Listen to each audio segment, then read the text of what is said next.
Volvo dévoile le X90, son nouveau grand SUV. Jusqu'à 600 km d'autonomie. Alors 5,04 m de long, 1,96 m de large. Oh là là là là, mon dieu. Il est doté de 7 places. Bah, vu la taille, oui, c'est la moindre des choses, j'ai envie de dire. Volvo ouvre donc une nouvelle ère.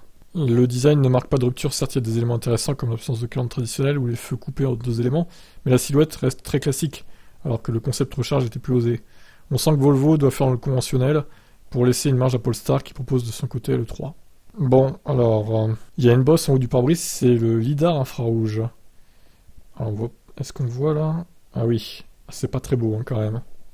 Le X90 est bardé de capteurs de caméra qui forment un bouclier invisible autour et dans le véhicule. Fidèle à son ADN, Volvo met ainsi l'accent sur la sécurité et fait de le X90 une nouvelle référence en la matière. Le lidar va surveiller la route en amont, de jour comme de nuit, y compris à grande vitesse sur une autoroute. Il peut repérer de petits objets à des centaines de mètres, donnant ainsi plus tôt l'alerte au conducteur. Ce dernier est aussi surveillé s'il s'endort ou fait un malaise. La voiture va se garer toute seule sur le bord de la route. Ça c'est bien. Console centrale, écran vertical de 15 pouces, on l'avait déjà vu. Connecté en 5G, le modèle peut recevoir des mises à jour tout au long de sa vie. Il est doté en série d'une clé digitale, le smartphone faisant office de clé. Le coffre a un volume de 655 litres en 5 places. Il y a un coffre avant, sous le capot, de 37 litres. Ouf, 100 000 euros. Putain. Eh ben. Deux moteurs qui délivrent jusqu'à 408 chevaux, 770 Nm de couple, la recharge Twin Performance annonce jusqu'à 380 kW, soit 517 chevaux, 910 Nm de couple, le modèle passe de 0 à 100 en 4 secondes 9. Les deux variantes ont une batterie de 107 kWh net, l'autonomie selon le cycle WLTP atteint 600 km. Côté recharge, c'est jusqu'à 11 kW en courant alternatif triphasé, et 250 kW en charge rapide à courant continu. Par ce moyen, on passe de 10 à 80% de charge en 30 minutes. Le véhicule pourra proposer la recharge bidirectionnelle. La batterie de l'auto peut ainsi servir comme source d'énergie. Ok, bon, ça, c'est bien. Ça devrait être le cas pour tous les VE d'ailleurs, obligatoirement.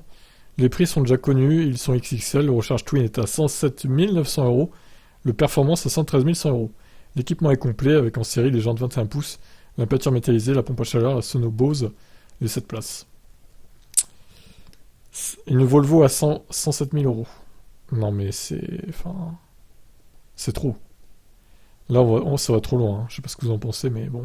Bah, franchement, encore une fois, à ce prix-là, le Model X Plaid est pas beaucoup plus cher et beaucoup plus performant en fait. Et niveau recharge et tout, c'est mieux.